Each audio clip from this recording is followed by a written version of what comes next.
en el Hospital Susana López de Valencia, la ciudad de Popayán, de la doctora Virginia Rodríguez, quien se desempeña como anestesióloga intensivista. Otra persona más que estamos vinculando al panel de preguntas, el doctor Felipe Muñoz, anestesiólogo también reconocido de la ciudad de Popayán, al doctor Felipe Tovar, cirujano vascular, a la doctora Paola Hormiga, médica y, de la Universidad del Cauca, cirujana de la Universidad del Valle, quien labora en la Fundación Valle Lilí, al infectólogo de la ciudad de Popayán, al doctor Víctor Lozano, a el doctor, a los demás invitados, incluyendo a el cirujano de toras, el doctor Román Samarriego, cirujano de la Universidad del Cauca y cirujano de toras, quien se desempeña laboralmente en la ciudad de Cali. De igual manera, una gran bienvenida a todo el grupo de docentes, no solamente activos en la Universidad del Cauca, sino que hacen partícipe de nuestro profesorado históricamente en la ciudad de Popayán. A todos, bienvenidos a esta charla, espero cumpla con sus expectativas. La metodología que vamos a utilizar incluye 20 minutos de presentación por parte del doctor Janier Agudelo, que es residente de cuarto año, ya es cirujano, gradúa en un mes, pero es una persona de un gran nivel académico. Y de igual manera, tan pronto se termina la charla, abrimos un panel de preguntas y respuestas. Esperamos también la participación del doctor Oñate, infectólogo de la ciudad de Cali, quien ha hecho mucho énfasis en la patología micótica. Esperamos poder contar también con él en el transcurso de la charla. Trataremos de no hacer interrupciones durante la presentación del tema en los primeros 20 minutos y luego empezaremos el panel.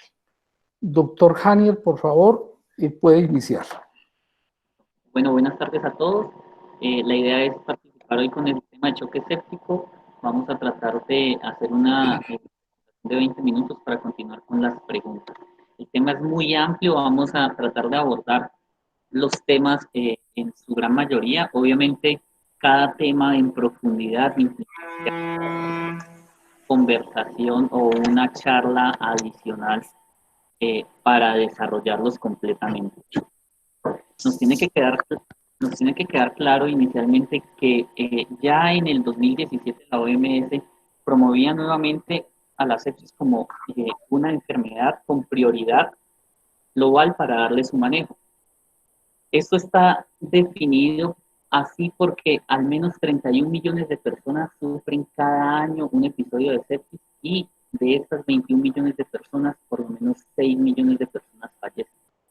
En los pacientes que se encuentran hospitalizados, y sobre todo en las unidades de cuidados intensivos, la mortalidad puede llegar incluso a rondar el 50%. ¿Sí? En este estudio lo que encontramos es que la incidencia data más o menos en la misma proporción que en los de la OMS, 31.5 millones de personas infectadas y una prevalencia de 436 por cada 100.000 personas en Estados Unidos. Si bien es cierto que la incidencia viene en aumento, dos estudios reportan una incidencia alrededor entre el 9 y el 13%, debemos tener presente que la mortalidad con el paso de los años viene decreciendo, hasta el punto de incluso bajar desde el 35% hasta el 18.4%. Esto nos debe quedar presente porque la sepsis o el choque séptico es una de las entidades que mayormente se presenta en los hospitales y una de las que generan mayor mortalidad y mayores costos a los sistemas. En este estudio, que es el estudio EPIC-2, que fue publicado en JAMA en el 2009, lo que encontramos es un estudio de prevalencia que incluyó por lo menos 140.000 personas y más o menos 1.250 unidades de cuidados intensivos, que se encontró en este estudio que abarcó los 5 continentes. Los 5 continentes, sí, básicamente que el 51% de los pacientes que estaban en una unidad de cuidados intensivos presentaban choque séptico o una sepsis asociada pues a algún órgano. El 70% de estos pacientes tenían algún tipo de aislamiento y en la tabla lo que encontramos es que de todos los aislamientos o de todas las personas que estaban infectadas, hasta el 64% eran de origen respiratorio, un 19% de origen abdominal, seguido de las infecciones pues, del sistema circulatorio y del tracto urinario.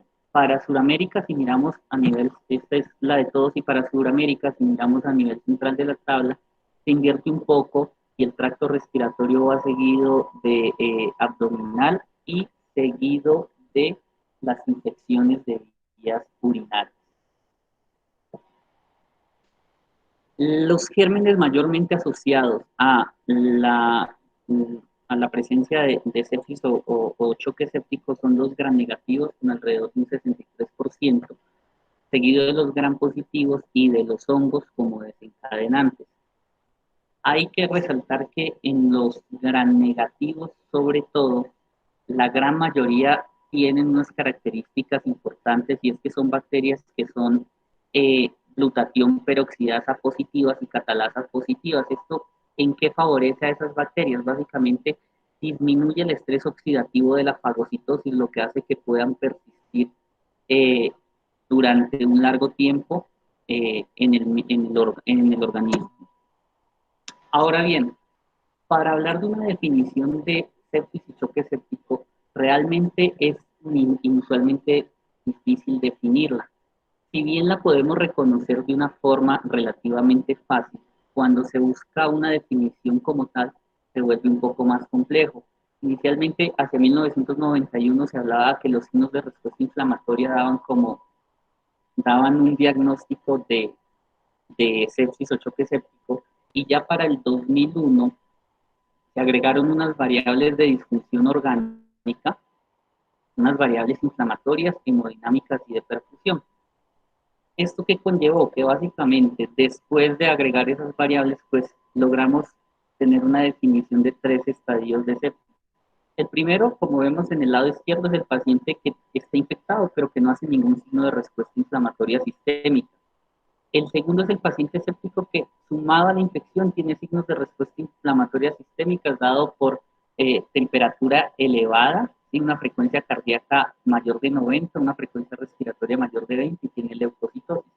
Y el tercer paciente es el que se denomina o se denominaba como sepsis severa, que era la infección más los signos de respuesta inflamatoria sistémica y los signos de disfunción orgánica. Ahora, una definición adicional era la de choque séptico, que era todo lo que mencioné ahorita, más el paciente que no respondía al volumen. Hasta aquí y hasta el 2016, esas eran las definiciones que se manejaban respecto a choque séptico. Sin embargo, en el 2016 aparece el Consenso Internacional Sepsis 3 y solo hace 2 definiciones o nos ubica a los pacientes en 2 definiciones. Los pacientes con sepsis y los pacientes con choque séptico.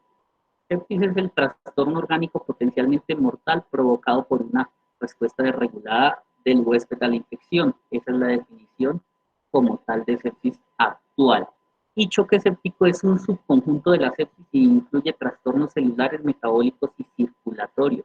Claro está, estar en choque séptico con las siguientes características hace que la mortalidad pueda ser mayor al 40%. Para tener una definición clara de choque séptico debemos estar en presencia de vasopresores, tener un lactato sérico mayor de 2, ¿sí? Y no estar en presencia de hipovolemia. Ahora, para mencionar brevemente la fisiopatología, debemos tener claro que la sepsis lo que nos va a llevar es a una vasodilatación y un aumento de la permeabilidad capilar, lo que finalmente nos va a llevar a un choque distributivo. Todo parte desde la activación de los mediadores inflamatorios, y esto básicamente comienza con la disfunción o la alteración tisular que nos lleva a una activación plaquetaria. Esa activación plaquetaria es una disregulación completa con unas microtrombosis tisulares. Finalmente, lo que va a pasar es que se va a alterar el óxido nítrico, va a haber aumento de la permeabilidad. El aumento de la permeabilidad va a hacer que salgan líquidos a los tejidos y teniendo como resultado una hipoperfusión tisular y una disminución de oxígeno a nivel tisular. Claro, esta disminución de oxígeno lo que nos va a llevar finalmente es a alteraciones microcirculatorias, ¿sí? Hasta el punto en que se altera finalmente el transporte de oxígeno a los tejidos. Hay una teoría bastante clara y es que con la disfunción del transporte de oxígeno a los tejidos sobreviene la disfunción orgánica múltiple. Es de resaltar esta tabla porque aquí lo que vemos es el suministro de oxígeno, el consumo respecto a la saturación venosa. Cuando tenemos un flujo normal, ¿cierto? Tenemos alrededor de un consumo de oxígeno de más o menos de un consumo de oxígeno de más o menos 96 mililitros de oxígeno, pero en el segundo, no, me aparece el señalador, ¿me pueden informar? ¿Están viendo el señalador? Sí. Aparece el puntero de tu computador. Pero el segundo escenario es el escenario donde tenemos un bajo flujo, pero es un flujo homogéneo. En este caso, si bien el suministro de oxígeno no se ve comprometido y el consumo de oxígeno no se ve comprometido, al tener un bajo suministro de oxígeno vamos a tener una saturación baja. Esos son, por ejemplo, en los eventos donde se ven, son los eventos que se ven, por ejemplo, en la falla cardíaca. Sin embargo, para nuestro interés es la alteración de flujo heterogéneo, como en la sepsis. ¿Qué sucede? En condición inflamatoria, algunos de los capilares se quedan sin flujo, ¿sí? Eso lo que hace es que se incremente el flujo de los otros capilares, pero se disminuye el consumo de oxígeno. Al estar el flujo completo de oxígeno, porque se hacen shunts, ¿cierto? Pues finalmente la saturación venosa no se va a ver marcadamente comprometida y es ahí donde podemos tener una falsa sensación de que el paciente se encuentra bien, pero realmente tiene una microcirculación completamente comprometida. Si bien queremos hablar de sepsis y choque séptico, tenemos que remitirnos al 2001, porque en el 2001 básicamente cambiaron todas las estrategias para manejar el choque séptico y comenzaron con el doctor Rivers. El doctor Rivers lo que hizo fue evaluar una terapia temprana manejando o dirigiendo objetivos como tales. Estos objetivos incluso llegaron en ese entonces a disminuir la mortalidad en un 16%. ¿Cuáles eran los objetivos del doctor Rivers? Los objetivos del doctor Rivers realmente era tener un paciente, ¿cierto?, con una intubación orotraqueal y en ventilación mecánica y necesitaba tener un catéter venoso central porque la principal, pues, la principal base de comenzar la reanimación por metas era medir la presión venosa central.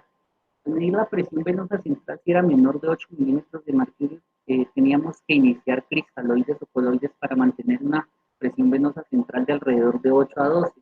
Después, siguiendo las metas, era mantener una presión arterial media mayor de 65. En ese momento, pues había que iniciar soporte vasopresor y luego medir la saturación venosa. Si la saturación venosa era menor de 70%, había que iniciar transfusión de glóbulos rojos. Y si después de la transfusión de glóbulos rojos la saturación seguía menor de 70%, había que iniciar agentes químicos y luego volver a revalorar. Esto claramente fue muy útil, pero más o menos hacia el 2012 comenzaron, hacia el 2002 comenzaron las campañas de sobreviviendo a la sepsis y sobreviviendo a la sepsis luego nos cambió un poco la visión y nos dio unos parámetros adicionales que era, teníamos que evaluar y el lactato, ¿cierto? Mantener una presión venosa central entre 8 y 12, una presión arterial media mayor de 65, incluyen en los nuevos algoritmos de sobreviviendo a la sepsis la diuresis y la saturación venosa mayor de 60. Digamos que eso es algo de lo que había hasta ese momento, pero luego se reevalúa lo que eran las metas dirigidas por sepsis con tres estudios muy importantes, que son el PROCEPT, ARISE y PROMISE. Estos tres estudios finalmente dijeron, oiga, mire, realmente la reanimación guiada por metas no está impactando al menos a 30 días en la mortalidad y a un año en la mortalidad. Con estos tres estudios que salieron en el 2014 y en el 2015, pues digamos que cambia un poco la visión de qué o cómo era que se iba a reanimar los pacientes.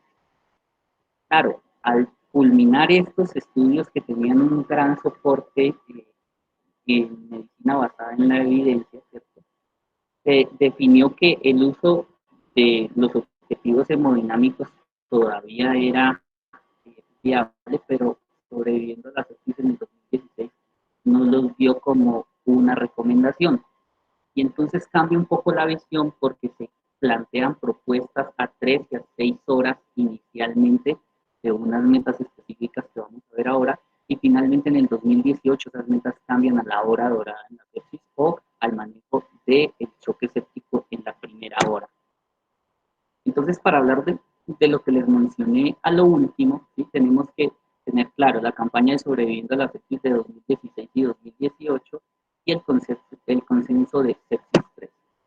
Ahora, sepsis 3 hace una aclaración importante y es el uso de un score inicial para catalogar o establecer el paciente qué tipo de choque tiene o si está en choque séptico como tal, y es el QSOFA. Realmente el QSOFA sirve para los pacientes cuando ingresan a triage o están en urgencias, porque las variables determinadas para un paciente que está en una unidad de cuidados intensivos, pues debe ser calcular el SOFA como tal. Basta con el QSOFA para tener una frecuencia respiratoria, el estado de conciencia y la presión sistólica menor de 100 para definir si esto es mayor a 2, definir si el paciente realmente está en sepsis o puede llegar a un estado de choque séptico. Ahora, hasta aquí digamos que las definiciones, pero si bien hasta aquí vamos con las definiciones, no se encuentra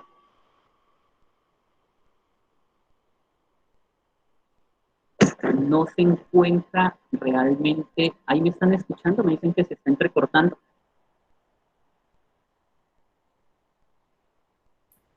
Sí, Janier, de pronto si te haces un poco más cerca al router del internet es factible que tengamos mejor audio. Igual invito a todos a que desactiven el micrófono de tal manera que pueda existir mejor señal. Gracias. Hasta aquí digamos que un poco de historia y de manejo del choque y el choque séptico. Sin embargo, pues no hay una terapia ideal, no existe una fórmula mágica para manejar los pacientes con choque séptico. Esto claramente no es una receta de cocina, pero obviamente sobreviviendo a la sepsis y sepsis 3 dan unas recomendaciones que son las que vamos a mencionar rápidamente. Recuerden que les hablé que en el 2016 cambió a la idea de en las 3 primeras horas tener unos niveles de lactato, ¿cierto? Obtener unos cultivos, administrar antibióticos de amplio espectro y iniciar la reanimación con líquidos. Y para las 6 horas, si estas metas no se habían cumplido, iniciar soporte vasopresor y luego, pues, continuar su manejo. Esto cambia, ¿cierto? Y luego en el 2016, en el 2018, perdón, lo que aparece es la hora dorada. Ahora es todo lo que mencionamos, pero la idea es tener eso hecho en menos de una hora. Actualmente esta es la recomendación principal para manejar los pacientes en choque séptico, ¿sí? Hacer todas las recomendaciones antes mencionadas en una hora. ¿Sí?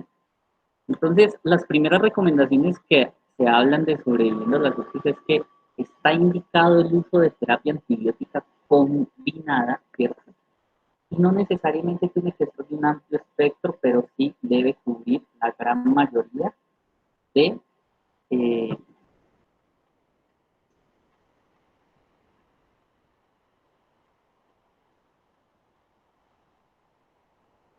debe cubrir la gran mayoría,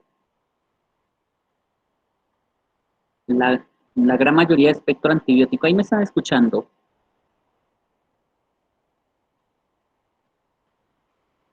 Sí, Hanier, te estamos escuchando. Eh, Teniendo ausencia de la terapia combinada, realmente puede incrementarse hasta en un 25% la mortalidad, ¿sí? Pero si un paciente no está en estado de choque, colocar una terapia dual puede incrementar las complicaciones asociadas a usar antibióticos de amplio espectro. La primera pregunta que vamos a tener pendiente para ahora que abramos la discusión es: solo en paciente que no esté en estado de choque el uso de monoterapia la recomendamos, o creemos que podemos o debemos iniciar la terapia dual antibiótica. Definitivamente no hay evidencia para iniciar terapia antiviral, ¿sí? Ni siquiera en los pacientes con estado de inmunosupresión. Debemos hablar brevemente sobre las pruebas de diagnóstico rápido. Se ha escrito infinidad de artículos sobre las pruebas de diagnóstico y finalmente, para resumir, tenemos pruebas de diagnóstico, pronóstico y terapéutico. Su uso es recomendado, pero dejan claro la mayoría que su uso y su resultado no debe retrasar el manejo. Ahora, tenemos, por ejemplo, pruebas rápidas como FIMA-RAI que nos puede entregar en 1 hora si es un gran positivo, un gran negativo, e incluso tipificárnoslo. ¿Qué beneficios tiene esto? Por ejemplo, tiene beneficios costo-efectivos, beneficios en ahorro de antibióticos, beneficios en resistencia antibiótica, ¿sí? Tenemos el lactato para hacer el seguimiento del manejo y cómo va el estado de choque del paciente.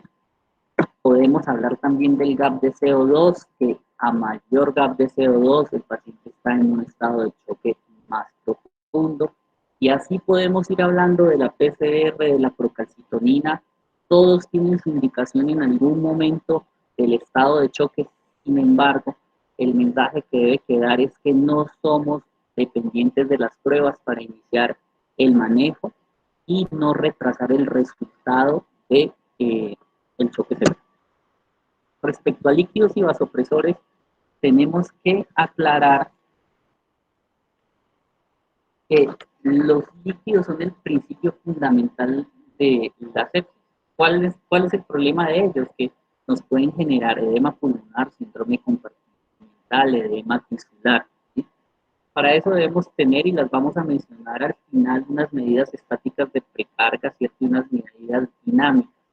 Realmente sobreviviendo a la sepsis recomienda un bolo inicial de 30 miligramos kilogramo horas, pero no es realmente que tengamos que colocar eso, es una recomendación, pero muchos artículos recomiendan que la meta real es la estabilidad del paciente. Hay más preguntas que respuestas respecto a los líquidos, porque también se habla actualmente de soluciones cristaloides equilibradas como el Plasmalay que nos pudieran dar una mejor respuesta en los pacientes con sepsis y choque séptico. Y en choque séptico, la albúmina puede ser una buena compañera para una redistribución del volumen en los pacientes, sobre todo en los pacientes que tienen compromiso o patología pulmonar. No sabemos, no hay evidencia si existe una solución o consideramos que hay una solución ideal. Dejamos también abierta esta pregunta, y es si consideramos que existe una solución ideal para reanimar en sepsis y choque séptico. Hay que aclarar también que el hidroxietilalmidón puede producir o incrementar la falla renal. Respecto a los vasopresores, queda claro que la noradrenalina es, digamos, el principal vasopresor a usar, ¿cierto?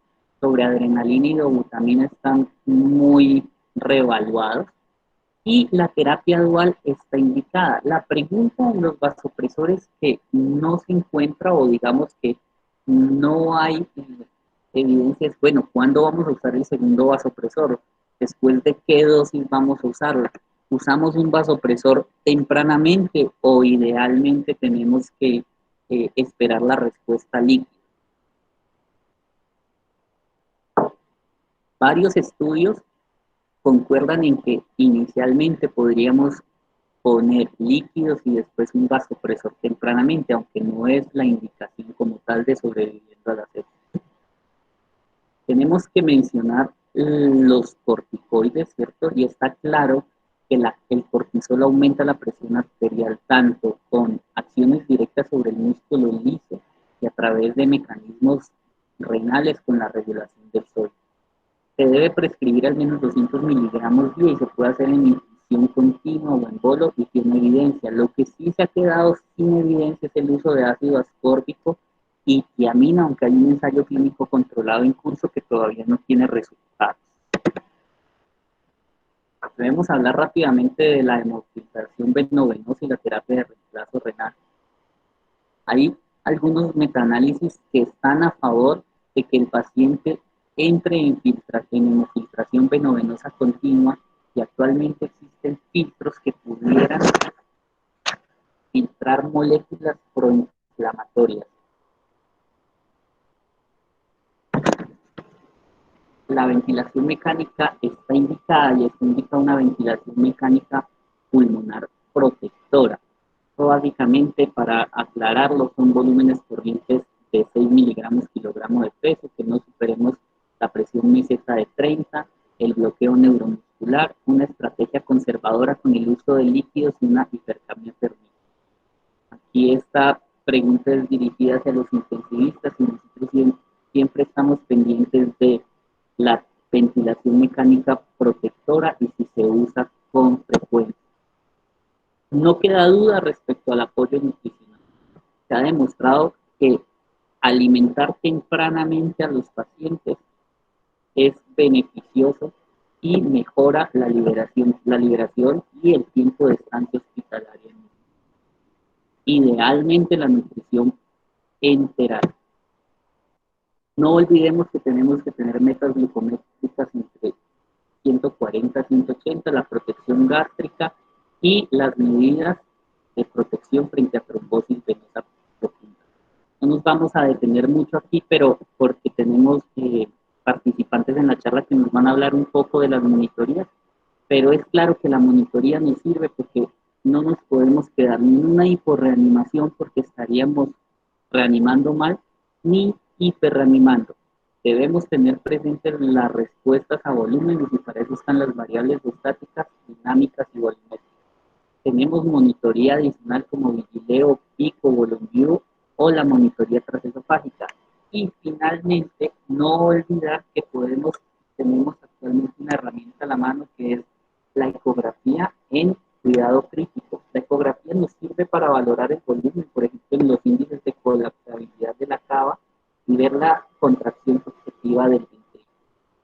Esto básicamente era para mencionar algunos tipos de monitoría. Vamos a pasarlo rápidamente. Debemos recordar que actuar temprano incrementa la supervivencia. Todas las medidas que se tomen deben ser de forma integral y incrementa el rendimiento del manejo. Y las metas guiadas por objetivos o no, ¿cierto? Son válidas, pero se debe actuar en forma integral. Esa es la meta.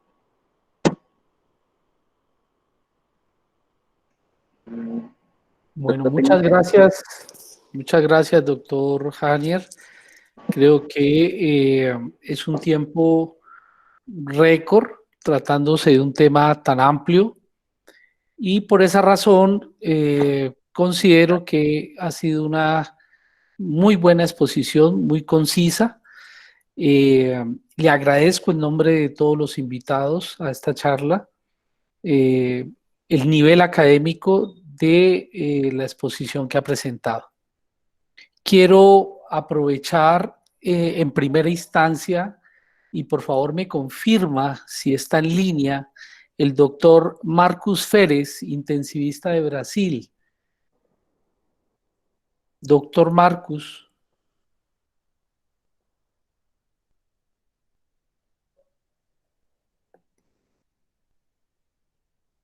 Si el doctor Marcus Férez es tan amable. Bueno, vamos a darle un tiempo, un espacio para ver si de pronto se reconecta. voy a darle continuidad a una pregunta que me parece supremamente relevante en el abordaje del paciente en shock séptico, en especial aquellos dos grupos de pacientes con infecciones de tejidos blandos que no infrecuentemente se presentan en los servicios de urgencias y en las unidades de cuidado intensivo con fasciitis necrotizantes amplias.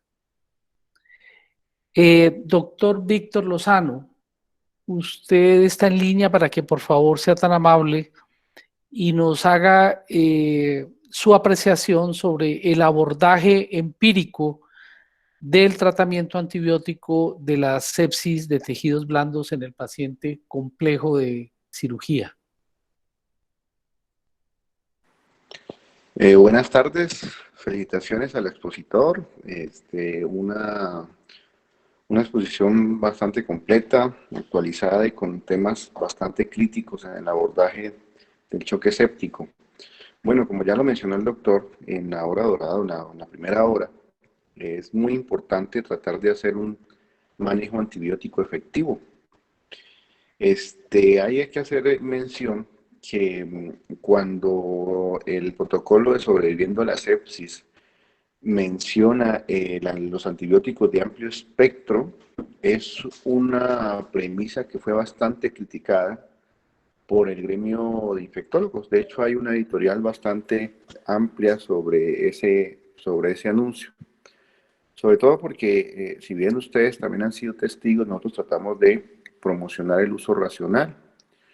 Y generalmente, pues no siempre se tiene que hacer uso de los antibióticos de amplio espectro para tener buenos resultados.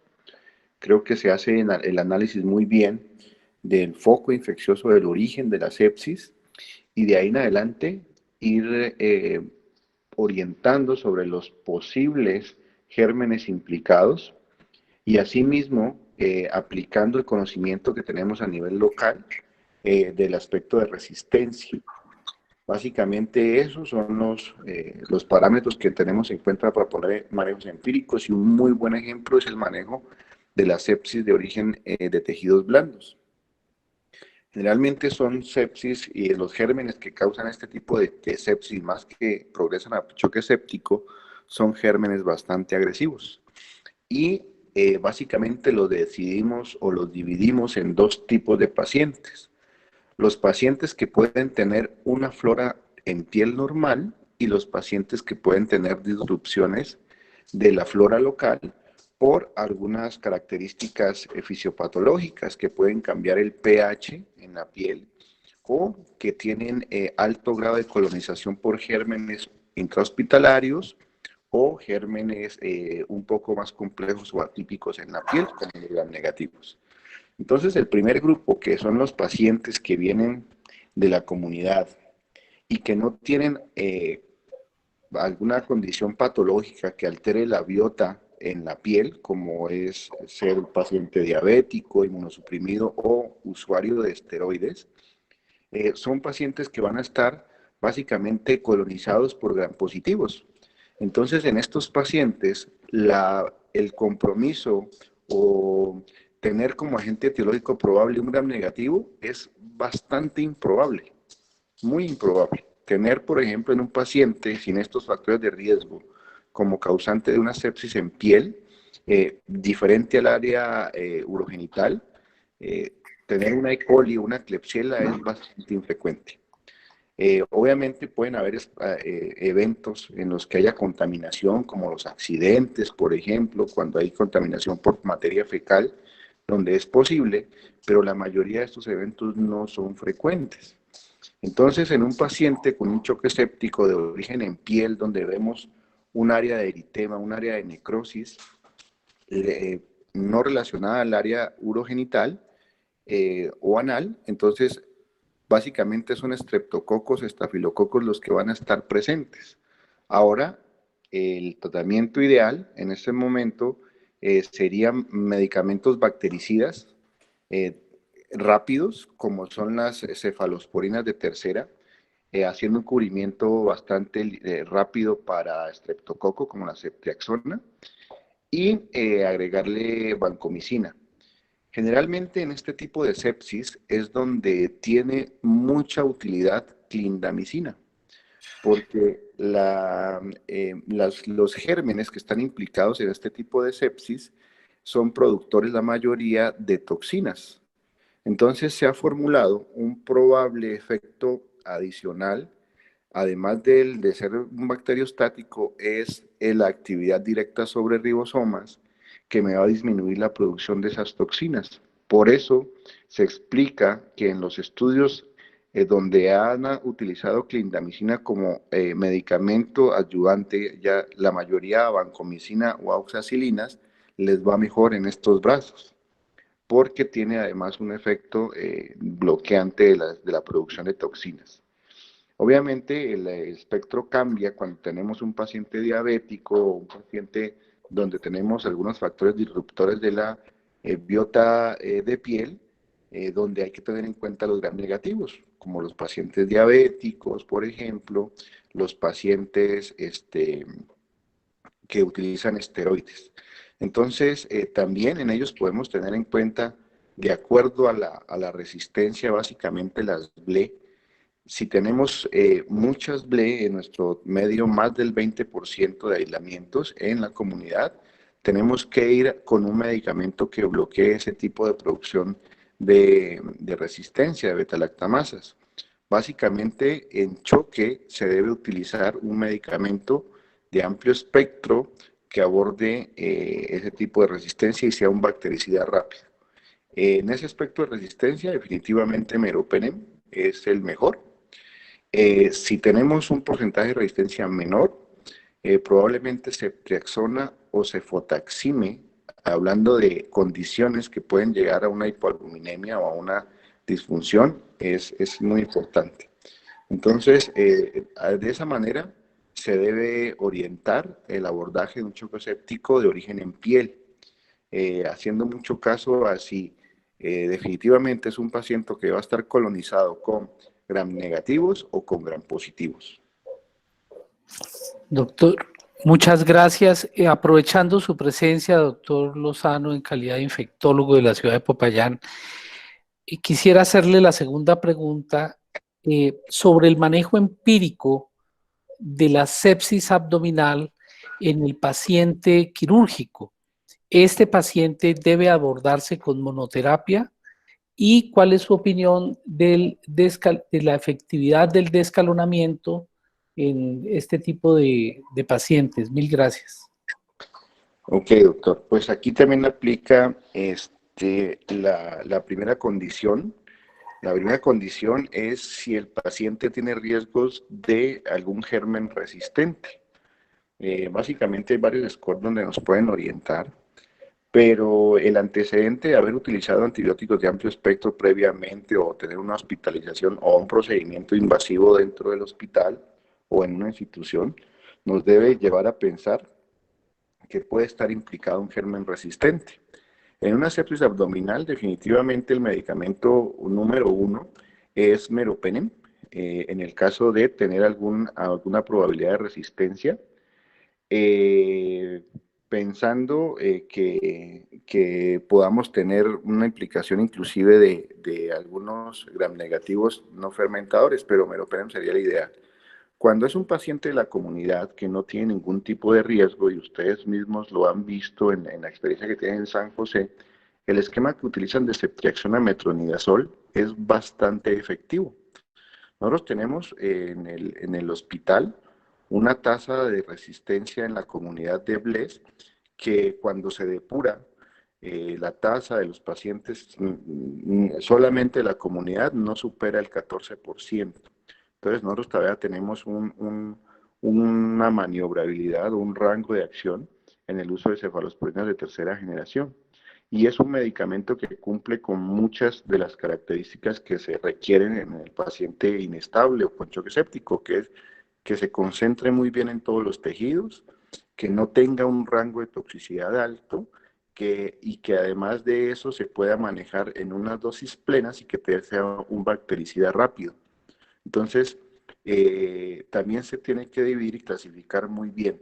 Si no se tiene conocimiento, si el paciente básicamente hay que abordarlo, no tenemos acceso a esa información, pues sí habría que utilizar un antibiótico de amplio espectro, o la otra alternativa es utilizar una mezcla de medicamentos sinérgicos, como por ejemplo un aminoglucósido con una cefalosporina de tercera generación.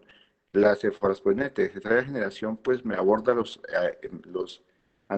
los gérmenes resistentes, el aminoglucósido me aborda los susceptibles, la cefalosporina, y el aminoglucósido, los resistentes, teniendo en cuenta que si tenemos una sospecha de una colección o un absceso con alta carga bacteriana, el aminoglucósido tal vez no sería la mejor opción. Metronidazol sí debe ir en las sepsis abdominales, excepto si de inicio se opta por el meropenem. Cuando tenemos la opción de tomar cultivos, básicamente yo creo que todo paciente con choque séptico por lo menos debe tener hemocultivos tomados. Y si entra a cirugía, siempre tratar de cultivar el sitio donde nosotros encontremos y sea sospecha del foco infeccioso. Esto para tratar de dar un manejo dirigido. A los pacientes en los que se da el manejo dirigido tienen suficientes beneficios dados en mortalidad y en estancia hospitalaria como para seguir recomendando esta maniobra. Y algo muy importante que también aplica para los pacientes con choque séptico, que con el grupo de cirugía ya hemos trabajado este concepto, es el del ajuste del antibiótico a la función renal. A muchos nos angustia y es común encontrar una lesión renal aguda dentro del espectro del choque séptico y correr a ajustar de primera medida el antibiótico a esa función renal. Entonces, primero, pues, los elementos con los que ajustamos no están hechos para lesión renal aguda, o sea, es calcular una tasa de filtración con unas fórmulas que no están hechas para eso, pero es lo que se tiene hoy en día. Y además de eso, tenemos que contar con que la lesión renal aguda puede resolverse en las primeras horas si la reanimación es efectiva. Entonces, arrancar con una dosis subóptima ajustada a función renal aumenta la mortalidad y la falla terapéutica.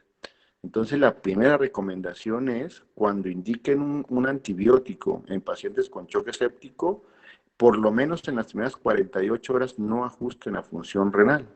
Si después de 48 horas el paciente persiste con falla renal, vamos ajustando los medicamentos. Esto por concentración inhibitoras mínimas o por encima de esa concentración inhibitoria mínima. Es una medida que se debe tener en cuenta y que frecuentemente uno encuentra como una medida de riesgo en falla y que aumenta la mortalidad en estos pacientes. Bueno, doctor, le agradezco su intervención. Creo que ha sido explícito y muy clara las conductas que nos deja para el derrotero del diario de nuestros pacientes más comprometidos con choque séptico quirúrgicos. En caso tal de que volvamos ahorita en el panel a requerir de su intervención, le estaré informando. Mil gracias, doctor Víctor Lozano. La siguiente pregunta, no sé si el doctor Marcus Férez, intensivista del Brasil, está en línea.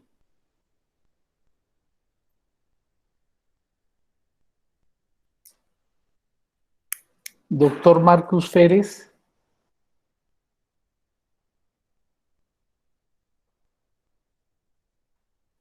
Bueno, vamos a darle la oportunidad a ver si se reconecta en los siguientes minutos. Voy a aprovechar la presencia del doctor Román Samarriego, cirujano de tórax, quien trabaja en la ciudad de Cali. Doctor Román Samarriego, un gusto tenerlo con nosotros nuevamente. Esta es su casa, Popayán, la escuela de donde salió. La pregunta que quiero orientarle es sobre el manejo del paciente en shock séptico, en presencia de mediastinitis, en el paciente que tiene una sospecha y o se ha verificado una ruptura esofágica? Buenas tardes. ¿Me oyen ahí? ¿Se oye? Sí, señor. De nuevo, muchas gracias. Primero agradecerte, pues, Federico, por haberme compartido este vínculo y disfrutar de esta conferencia y esta tertulia académica, como bien lo dijiste, pues, en la universidad que llevo a mi corazón. En cuanto a tu pregunta, para nosotros, pues, es un motivo de consulta relativamente frecuente en el año, básicamente por el origen de perforaciones esofágicas, ya sea secundaria a procedimientos diagnósticos o terapéuticos o por eventos traumáticos. En cuanto a los principios de manejo, seguimos manteniendo el principio hipocrático de ubi pus evacua, o sea, donde haya pus, por favor, drénela. Y en estos 20 años que llevo como cirujano general, que no son muchos, he tenido la oportunidad de ver como las diferentes etapas en el manejo de la perforación esofágica. Lo primero que debemos hacer, pues aparte pues, de la historia clínica y el examen físico y ya habiéndose documentado la perforación, es su ubicación. El esófago tiene pues a grandes modos para los estudiantes o las personas en formación que están vinculadas a esta charla, pues contamos con el esófago cervical, el esófago intratorácico y el componente o la última porción distal, que es la parte intraabdominal. En cuanto a la porción cervical, identificada la perforación, la conducta es inmediatamente el abordaje quirúrgico por medio de una cervicotomía, para tratar de evacuar el contenido purulento que ahí se encuentre y evitar su diseminación hacia el componente mediastinal y intratorácico, porque eso catapultaría la tasa de morbimortalidad. Y esto está predispuesto por los planos faciales que se comunican desde el cuello hacia el mediastino y el retroperitoneo, favorecidos por la gravedad y por la presión intratorácica en el tórax, que hacen un medio de sifonaje hacia el mediastino. Y de igual manera se recomienda un adecuado drenaje en el posoperatorio y cumplir con las normas de una gran cobertura de amplio espectro antibiótico y favorecer el aporte nutricional en estos pacientes. Si estamos hablando de una perforación por debajo de la vena innominada o por debajo del cuerpo vertebral de T4 o por debajo de la carina, el abordaje se debe complementar al drenaje cervical en caso de haber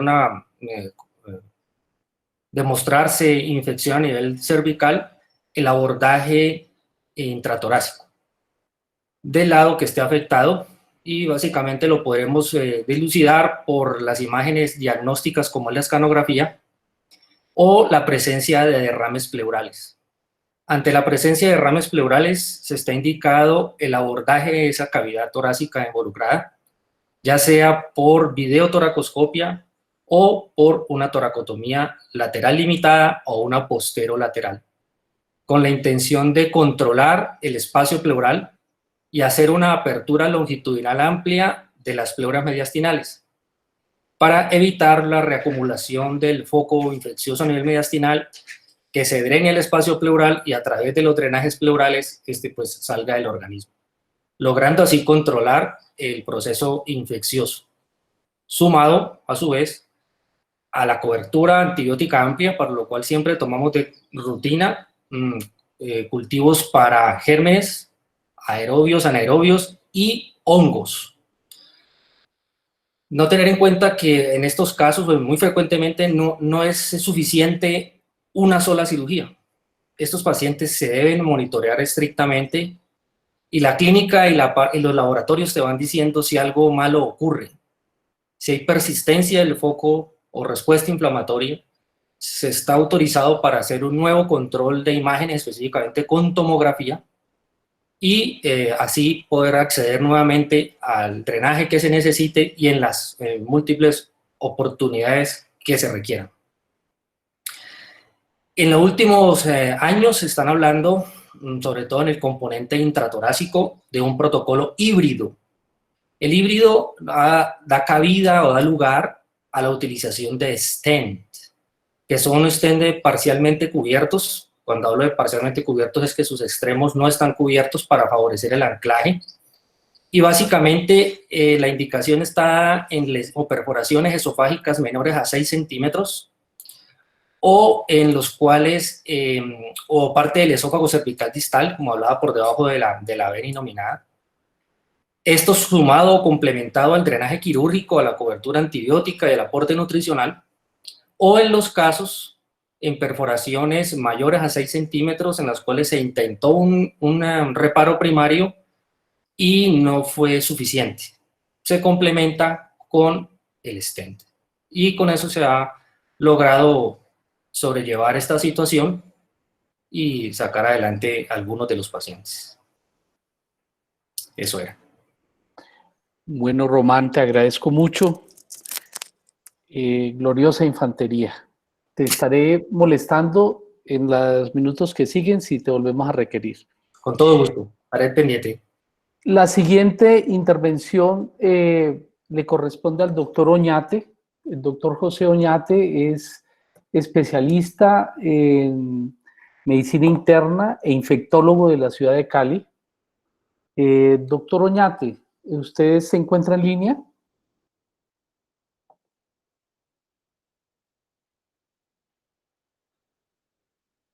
Doctor Oñate.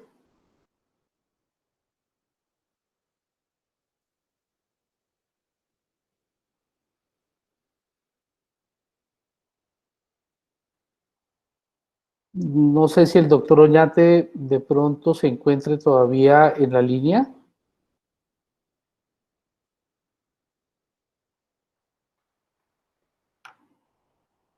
Doctor José Oñate. Profe, no aparece entre la lista de participantes en este momento. Él ingresó, pero en este momento no se encuentra conectado. Bueno. Entonces, vamos a el doctor Marcus Férez de Brasil. ¿Se encuentra en la línea? Bueno, vamos a darles un tiempo entonces.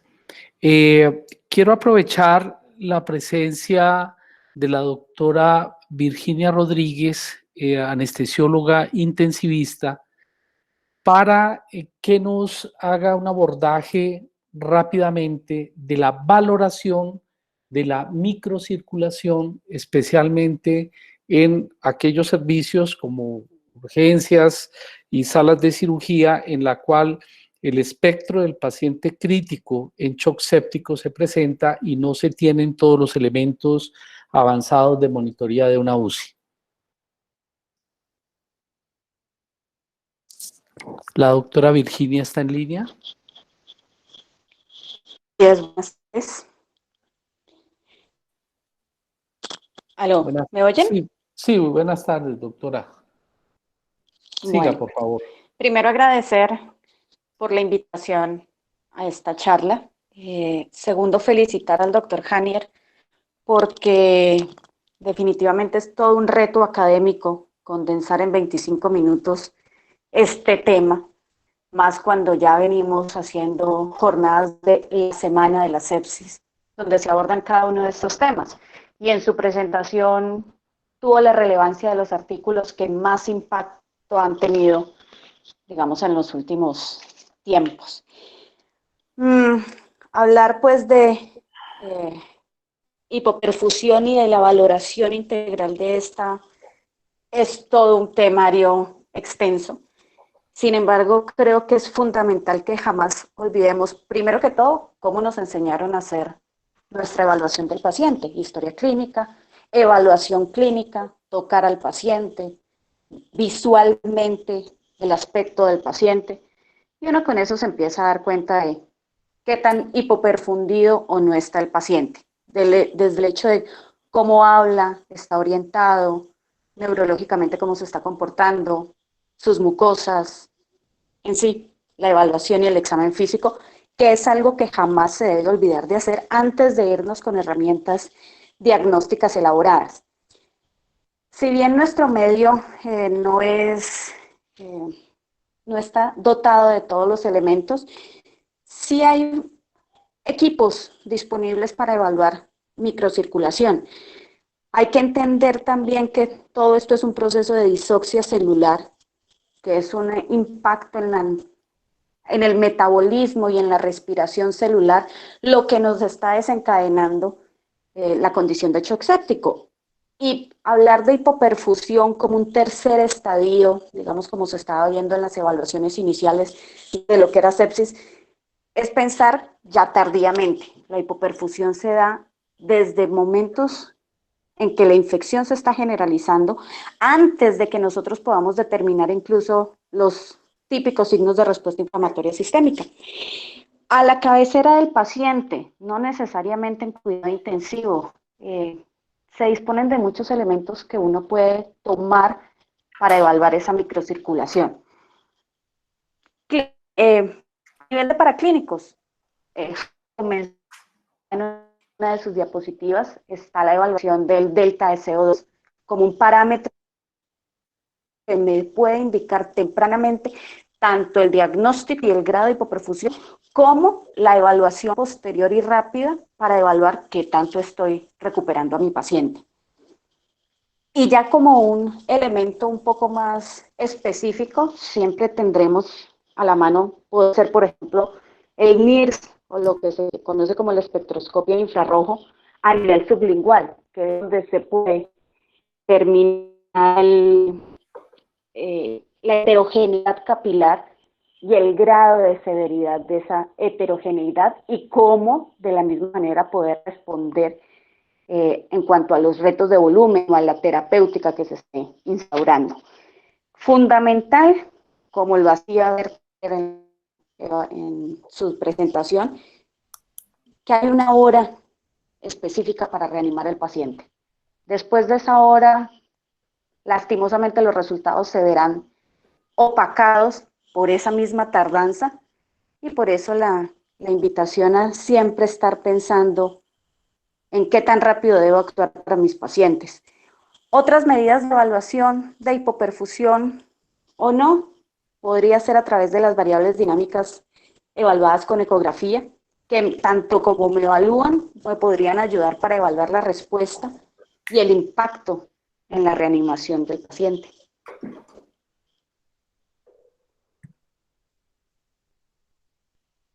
¿Vale? Sí, te escuchamos. Sí, no sé si quieran. No, creo que está bien. Yo creo que nunca olvidarnos que el Swan-Ganz más barato es la sonda vesical. Nunca olvidar el llenado capilar, el estado de conciencia, la frecuencia cardíaca, el estado de la piel, la turgencia de los tejidos.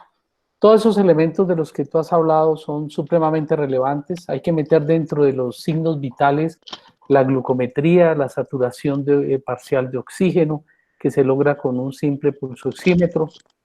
Y lógicamente estar muy atentos a los signos de respuesta inflamatoria, como son la fiebre, la taquicardia, la taquipnea.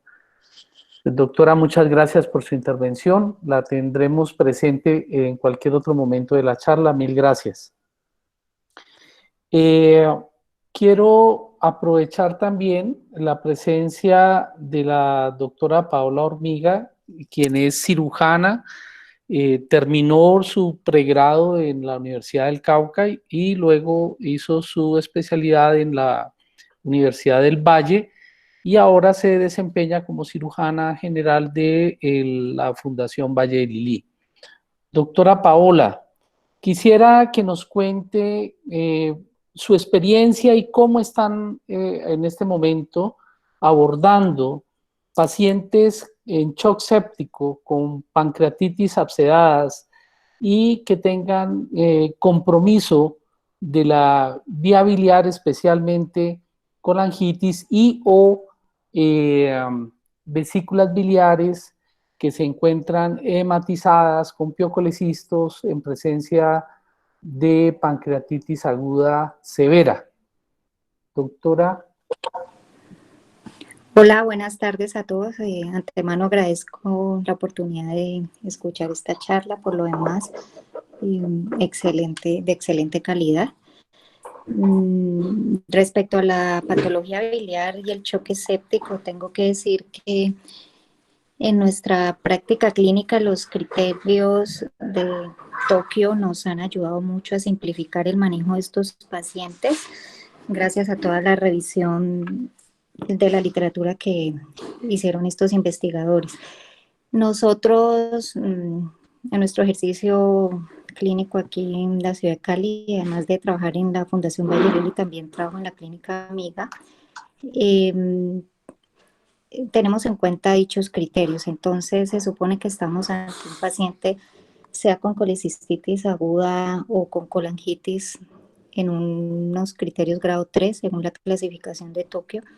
Y esto además de lo que ya ustedes han nombrado en cuanto a la reanimación de líquidos endovenosos y las medidas de soporte del paciente y el manejo antibiótico que debe ser instaurado pues en la primera hora. Nosotros como cirujanos tenemos que establecer si ese paciente se va a beneficiar o no de manejo quirúrgico. En cuanto a la colecistitis, en grado 3 en un paciente choqueado, el manejo debe ser percutáneo principalmente, y es así como lo hacemos, drenaje percutáneo guiado por imágenes. Lo que hacemos es discutir al paciente con radiología intervencionista y ellos nos van a decir cuál va a ser el mejor método. Puede ser guiado por tomografía o guiado por ecografía, según como a ellos les quede más fácil. En cuanto al, bueno, y dejar el dren de colecistostomía. Se le toma también cultivos a este líquido que se drena, porque eso nos va a ayudar un poco a definir la microbiota y definir también el manejo antibiótico, que obviamente pues iniciamos un manejo empírico, pero sí vale la pena pasado cierto tiempo poder dar el manejo pues exacto para ese paciente. Y en cuanto a la colangitis, el drenaje pues está visto que el drenaje temprano cambia la mortalidad y la estancia hospitalaria de estos pacientes y los costos por ende. Entonces tratar de hacer drenaje biliar temprano.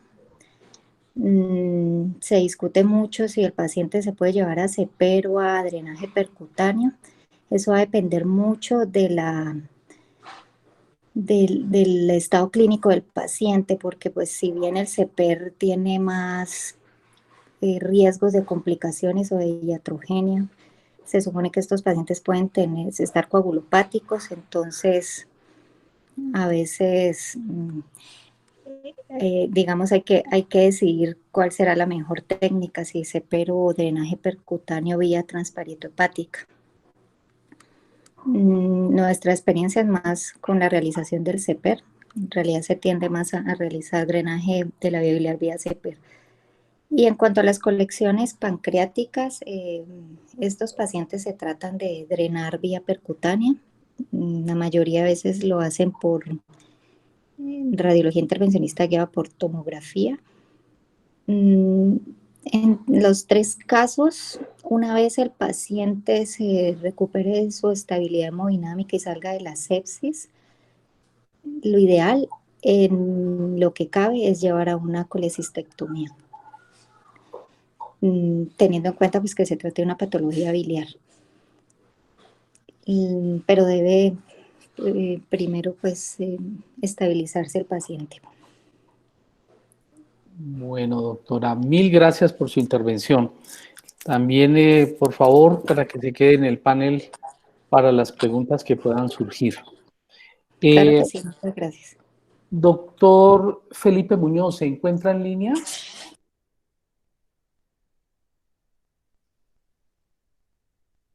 Doctor Felipe Muñoz.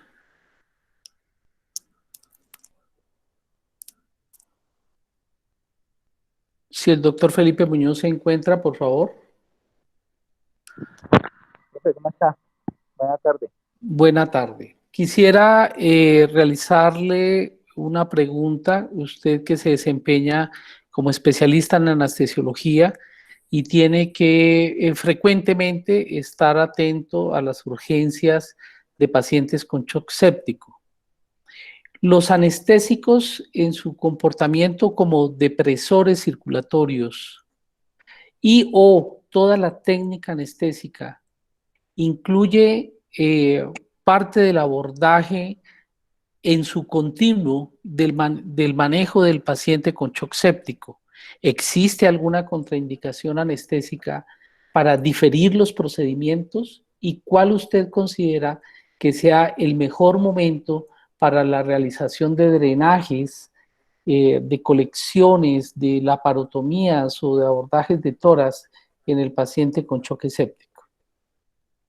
Profe, indudablemente dándole continuidad a lo que los expositores han expresado, pues en esencia lo que debemos hacer es abordar al paciente lo más pronto posible, drenar los focos o corregirlos de la forma más temprana pues que sea abordable el paciente. Desde el punto de vista nuestro es claro que los anestésicos cumplen un papel desde cardiodepresor hasta vasodilatador, y los inductores, por ejemplo, tipo propofol, tienen una contraindicación relativa en este tipo de usuarios, pero de ninguna manera pues existe un escenario en el cual nosotros debamos diferir a un paciente para retrasar con ello pues el control del foco o el drenaje del foco, o como el doctor Zamarrigo decía, pues lavar el área correspondiente para poder minimizar la carga pues, que con ese usuario que está en una situación crítica. Desde el punto de vista nuestro, entonces la respuesta sería: no se debe diferir el procedimiento. Nosotros estamos entrenados para poder abordar este tipo de pacientes, y con respecto al componente anestésico, que realmente la situación está dada para evitar los depresores profundos, como lo digo, como el propofol, pero tenemos otro tipo de técnicas anestésicas que son totalmente viables para no llevar pues, el procedimiento a un término de tiempo prolongado que influye en el pronóstico del paciente. Bueno, doctor, mil gracias por su intervención. El doctor José Oñate estará en línea. Doctor Oñate. Sí, señor. Buenas. ¿Qué más, Federico? ¿Cómo está? Pues es un gusto tenerlo por acá. Esta es su casa, la Universidad del Hola. Cauca. Les recuerdo, el doctor Oñate es internista y es infectólogo, quien se desempeña en la ciudad de Cali. El doctor Oñate ha tenido una vasta experiencia, especialmente en enfermedad micótica. Lo veo siempre inclinado hacia ese tema. Doctor Oñate, ¿cuál sería para usted el abordaje empírico de un paciente en shock séptico con un foco abdominal en el cual se considera su etiología de origen micótico? Muchas gracias.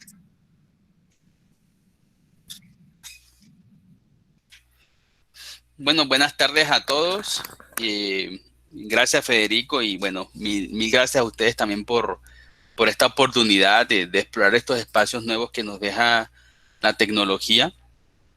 Recordemos que cuando un paciente está en choque, lo que necesitamos es darle en forma rápida y más que rápida, en una forma precisa, el medicamento adecuado. Ya después podemos pensar en descalonarnos. Entonces, cuando hay un choque, hay que dar una terapia que sea fungicida. El principal hongo que nosotros consideramos en una sepsis abdominal son las especies de cándidas. Y digo las especies de cándidas porque el 50% en unidad cuidado intensivo en nuestro país son cándida albicans, y el otro 50% son cándidas no albicans. Las cándidas no albicans pueden ser, algunas de ellas, intrínsecamente resistentes a los azoles, como la cándida auris, como la cándida lusitaniae, como la cándida crucei, y entre otros. Entonces, la recomendación es una terapia fungicida. En este caso sería una equinocandina. En el consenso colombiano de cándida en sepsis abdominal, las equinocandinas las dejamos con el mismo nivel de evidencia. Ya, ¿cuál fórmulas? Nosotros en Colombia tenemos la caspofungina, que se encuentra en el plan de beneficios en salud. Las otras dos, micafungina y anidulafungina, no se encuentran en el plan de beneficios, pero bajo algunas condiciones especiales, especialmente interacciones medicamentosas o pacientes con insuficiencia hepática, usted puede considerar.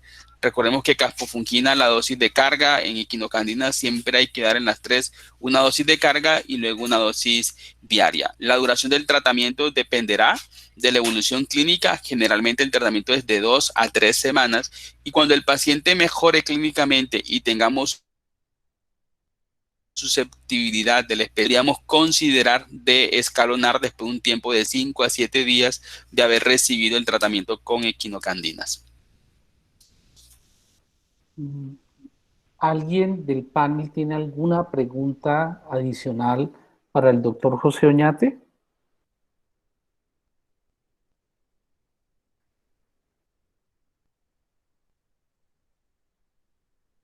Bueno.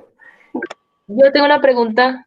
Sí, claro, Lía, con todo gusto. Habla Lía Jiménez, residente de la Universidad del Cauca de Cirugía.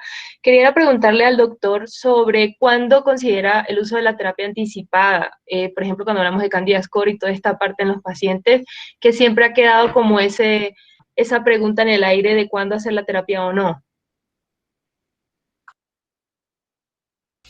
Bueno, gracias Lía por la pregunta, porque esa es la pregunta del millón. ¿Cuándo le comenzamos al paciente un tratamiento anticipado? Entonces, nosotros tenemos que decir que para una terapia anticipada, por definición, necesitamos un biomarcador que sea positivo, y en caso de Cándida, el biomarcador es el beta-D-glucano. En los lugares donde hay beta-D-glucano disponible, se les hace un seguimiento o monitoría de este biomarcador asociado a los factores de riesgo propios del paciente para infección fúngica, ventilación mecánica más de 48 horas, cirugías abdominales, uso de antibiótico amplio espectro por más de 72 horas, diabetes, pancreatitis, inmunosupresión, entre otros. Entonces, si hay un biomarcador como el beta-glucano y lo puedes tener, cuando se incrementa el beta-glucano, le das el tratamiento anticipado. Nosotros en Colombia no tenemos el beta-glucano. Entonces, como no tenemos este biomarcador, nos toca hacer una combinación de clínica, que sería el score clínico, observar si existe una colonización por cándida, que es el score de PITET, y observar la respuesta. Entonces, un paciente, y me voy a tomar un poco de tiempo para responderte, un paciente que se encuentra con una sospecha de cándida, también tiene sospecha de infección por bacterias multiresistentes, porque generalmente comparten los mismos factores de riesgo. Entonces, hacemos lo rutinario para una bacteria, ¿ok? No nos olvidemos de toda la monitoría de perfusión del paciente, la acidosis láctica, el compromiso renal, que también nos dan pistas que el paciente puede tener una infección por cándida. La procalcitonina, recuerden que no se incrementa en infecciones por cándida. Entonces, le hacemos el score clínico, que puede ser el score de León, que es el que más utilizamos y el que más de fácil recordación tenemos. Este score, si te sale positivo, recuerda que en el score de León tú estás midiendo colonización por cándida. Entonces debes tomar cultivos de secreción traqueal si el paciente está intubado, rastreo axilar, cultivar los drenes, la orina, y cultivar materia fecal o hacer frotis rectal, y observar de esos cultivos cuántos te salen positivos para la misma especie de cándida, y así como tienes el score de PITET positivo. Entonces, una vez tú tengas el score de León con un puntaje mayor de 2 o idealmente mayor a 3, el valor predictivo positivo de ese score se acerca casi a un 60% para que el paciente tenga infección fúngica. Como no hay beta-D-glucano, entonces le vamos a dar el tratamiento antifúngico empírico en esta situación al paciente, pero con una observación y una vigilancia muy estrecha al paciente, y vamos a verificar en 3 días cuál es la condición de salud del paciente, si hay otro diagnóstico alternativo o si de repente ya los cultivos que los tienes de la colonización por cándida te son positivos. Y en ese caso, si ya observas que el paciente definitivamente hubo un impacto en su evolución clínica con el uso del antifúngico que formulaste en ese momento, deberías continuar el tratamiento antifúngico y cumplir por lo menos 10 a 14 días de terapia antifúngica. Eso es lo que nosotros rutinariamente hacemos. Nosotros sabemos que el costo tanto económico como el costo ecológico de utilizar antifúngicos que eran antimicrobianos es muy alto. Y estamos hablando de un paciente en unidad cointensivo que se encuentre con una infección severa. Vamos a utilizar equinocandinas, que son medicamentos que tienen un gran impacto en el presupuesto del hospital. Pero le hacemos una vigilancia muy estrecha al paciente, miramos todas sus variables fisiológicas y decidimos al tercer día, en común acuerdo con el médico tratante, con el grupo de terapia, cuál fue el rol de esa equinocandina. Si mis cultivos definitivamente colonización mostraron que mi paciente está densamente colonizado por cándida, decidimos luego continuar o no la terapia antifúngica. Pero evidentemente en hongos, en aspergillus con el galactomanano, en cándida con el beta-glucano, siempre será mejor anticiparnos con el tratamiento antifúngico adecuado. Doctor, muchas gracias. Muy amable. Sé que está en teleconsulta con sus pacientes. Yo le agradezco ese tiempo que nos ha regalado en nombre de la Universidad del Cauca y de todo el gremio médico de Popayán. Mil gracias. Dale, no, Federico, y estoy siempre a las órdenes de ustedes, lo que necesiten, y de verdad nos vuelven a invitar y estaremos siempre encantados de poder compartir este espacio con ustedes. Muchas gracias, doctor Oñate. El doctor Milton Bermúdez, cardiólogo, ¿se encuentra en línea?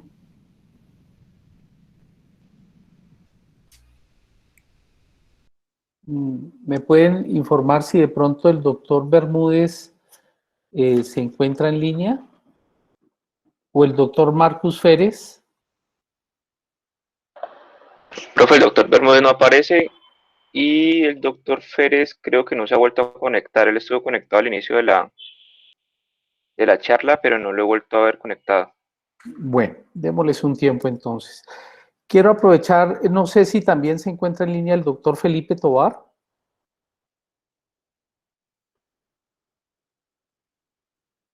Doctor Felipe Tovar.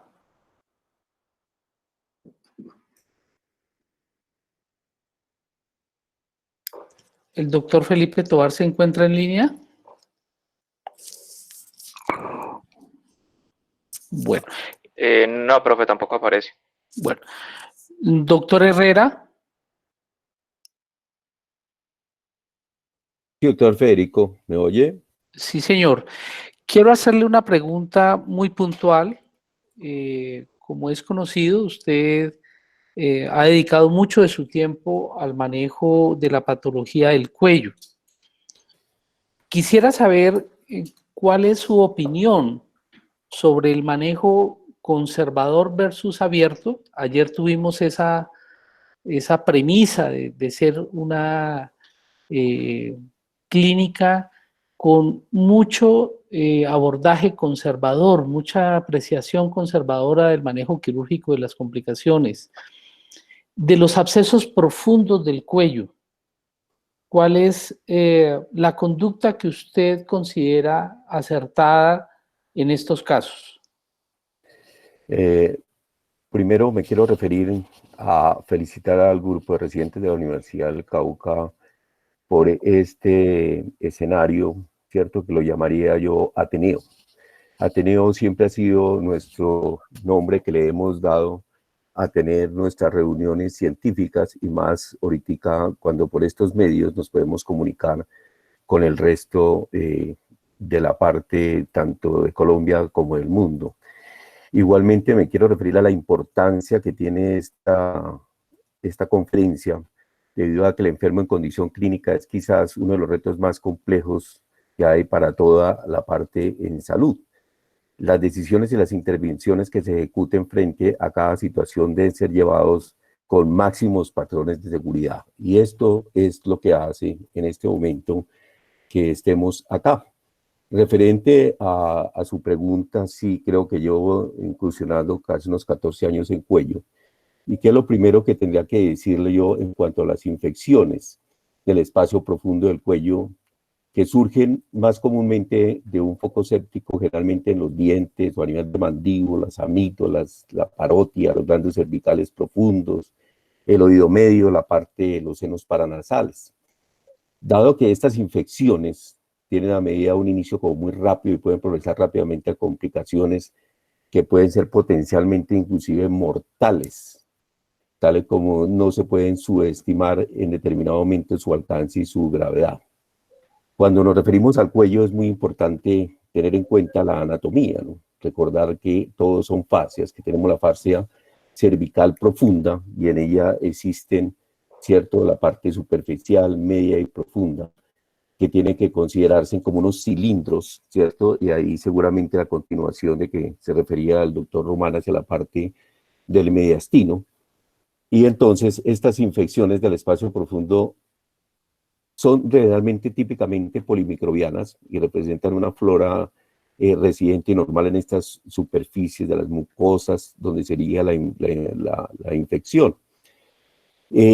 Hay una cosa importante y es que las características clínicas, todo el mundo lo refirió desde el inicio de la conferencia, el examen físico, la historia clínica es muy importante, debido en que al comienzo pueden ser como muy sutiles, por presentarse simplemente como un dolor intenso en el cuello de la garganta, hinchazón, fiebre, y encontrar infecciones que son parafaringias o retrofaringias, y simplemente ver la situación del abultamiento en el examen de la cavidad bucal. A diferencia de otras partes, pero es principio de lo que seguramente han discernido, lo primero es el aseguramiento de la vía aérea. En estos pacientes pueden presentarse como una urgencia de la vía aérea y no son fáciles de abordar en determinado momento y se necesita todo un equipo donde esté el anestesiólogo de vía aérea, porque fácilmente se puede iniciar con toda la parte de intubación de vía aérea, se puede terminar con una cricotiroidectomía o terminar uno con una traqueostomía en determinados momentos. O sea, ya nos hace la diferencia si tenemos o no compromiso de la vía aérea. Si no tenemos compromiso de la vía aérea, sino simplemente es un paciente séptico, pues el paciente séptico van a hacer todo lo que ustedes han venido discutiendo, ¿cierto? Su soporte vital y toda su reanimación. Y pasamos a la parte de las imágenes, igualmente como el doctor Sammarriego lo describió, es la tomografía, porque lo más importante, como él mismo lo indicó también, es identificar el sitio preciso de la infección y evaluar la posible propagación. Entonces esto es muy importante para saber qué tipo de tratamiento le vamos a dar. Definitivamente recordemos que estas fascias, una de las complicaciones es que pueden erosionar la carótida, pueden erosionar la diferente parte visceral que se encuentra en esta parte media. Entonces la situación es tener un diagnóstico muy preciso y eso se lo va a la tomografía. Si uno tiene un espacio superficial, seguramente tiene que ser una primera etapa, simplemente una celulitis. Y lo segundo es descartar fasciitis y lo tercero el compromiso visceral. Una vez, pues eso ya lo va a uno a indicar qué tratamiento necesita, pero generalmente en el cuello simplemente si tiene uno 2 compromisos de fascia puede ser drenado percutáneamente, pero si son 3 definitivamente debe hacerse la parte del drenaje abierto como ya lo describió el doctor Román. No sé si con eso queda contestado su pregunta, doctor Federico. Sí, doctor, muchas gracias por su intervención. Repito, el doctor Milton Bermúdez se encuentra conectado. Bueno, el doctor Felipe Tovar, el doctor Londoño, internista intensivista del Hospital Universitario San José, la doctora Liliana Hurtado, intensivista. Bueno, quiero aprovechar la presencia de la doctora Mónica Bejarano, médica cirujana de la Universidad del Cauca, una de nuestras primeras cirujanas que tuvo la Facultad de Medicina de la universidad. Doctora Mónica, ¿se encuentra en línea?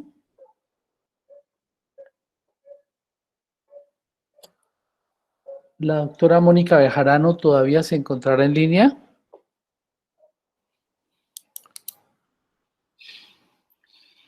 Profe, creo que la doctora Bejarano salió hace poquito, pero ya estuve en casi toda la charla. Bueno, La doctora Liliana Caicedo se encuentra en línea.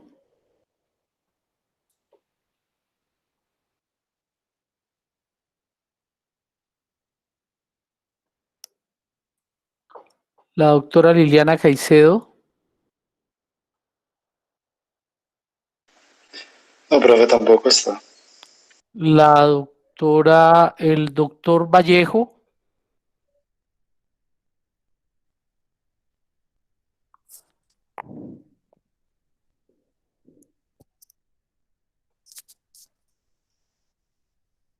No, profe, tampoco se encuentra conectado en ese momento. Bueno. Doctor Romero, ¿se encuentra en línea?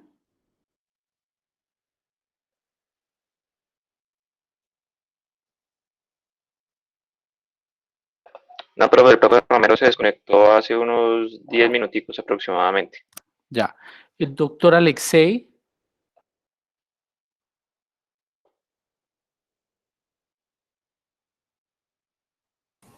Sí, señor, sí, por aquí estoy. Ah, bueno, gracias Alexei por compartir con nosotros este espacio.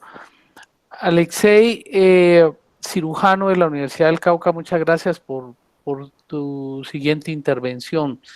Hemos visto cómo también te has dedicado a la pared abdominal. Vemos que hay una gran inquietud por la reparación de todas estas hernias gigantes y de los tejidos de la pared abdominal, de la reconstrucción tan compleja de los pacientes que por tiempo indefinido a veces dejamos con abdomen abierto, en shock séptico, en las unidades de cuidado intensivo.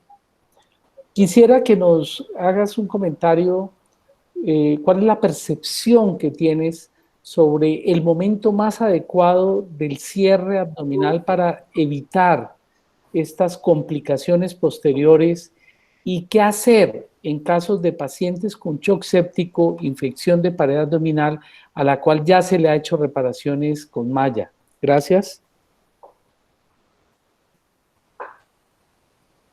Bueno, muchas gracias. En realidad el tema es bastante apasionante y extenso también y de controversia. Yo pienso que lo primero que hay que tener en cuenta es claras las indicaciones de a quién se le debe dejar el abdomen abierto. Creo que eso está plenamente definido y las conocemos. Cuando ya nosotros decimos que el paciente escéptico lo vamos a dejar con abdomen abierto, existen, digamos, dos corrientes grandes o de disponibilidad de recursos que tenemos en el medio. Uno es dejar el paciente abierto con la bolsa de Borrades, doble bolsa, pues doble diaflex en este momento, que es lo indicado, o el uso de la terapia de presión negativa, que para algunos quizá tiene unas restricciones en su uso pues de inmediato en el manejo del paciente. En este caso, si nosotros hemos dejado al paciente con abdomen abierto, creo yo que no existe ningún tipo de afán terapéutico para que un paciente tenga que estar cerrado en menos de 72 horas. ¿Por qué? Porque si usted lo tiene que cerrar en menos de 72 horas, usted considera que ya lo pudo cerrar en menos de 72 horas, quizá entonces nunca necesitó dejar abierto el abdomen. Entonces, en ese sentido, porque la mayoría de las veces para el manejo del abdomen abierto séptico, lo que se hace es mínimo un par de recambios del sistema. Y eso implicaría que si los recambios se hacen cada 48 horas, pues usted se toma entre 4 y 5 días como mínimo para pensar en el cierre de la pared abdominal. Entonces creo que hay que tener en cuenta esos tiempos y es lógico que desde el principio, como se supone que vamos haciendo justamente el control de la reanimación y vamos procurando que se produzca mucho menos edema y el contenido líquido dentro de la cavidad, cosa en la que obviamente es mucho mejor un sistema dinámico de terapia de presión negativa que la simple bolsa de Borrades, que no es un sistema dinámico, ya todos lo sabemos. Entonces, por esa razón, cuando no hay contraindicación para colocar la terapia de presión negativa, que en realidad son muy pocas, entonces el paciente, lo ideal es que si las condiciones lo permiten, en 2 cambios logre llegarse a un cierre de la pared abdominal. Pero ¿qué hay que tener en cuenta allí? Obviamente el tipo de problema del paciente, tipo de tejido y anatomía del paciente. Ustedes saben que no es lo mismo manejar un paciente de 130 kilos que manejar al doctor Rojas de 58 o 60 kilos. Entonces, ese tipo de cosas, pues obviamente vamos a tenerlas en cuenta. Pero sí, el cirujano tiene que tener en su cabeza, cuando el paciente va a la revisión con el abdomen abierto, que tiene que emplear un sistema que le ayude a cerrar la pared, ojalá lo más pronto posible y ojalá con los tejidos del paciente. Existe una serie de discusiones entre si usar uno un elemento tipo malla y si se tiene que hacer o no, por ejemplo, estos abordajes con liberación de componentes.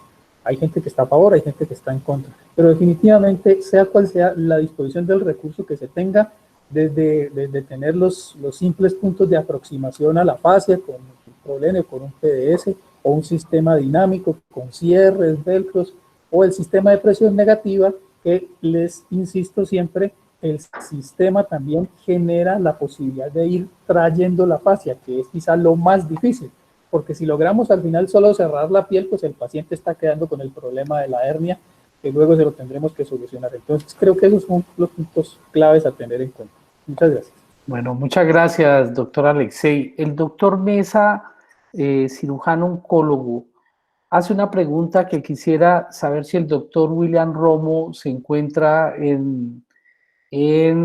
conectado para que él nos dé su ilustración.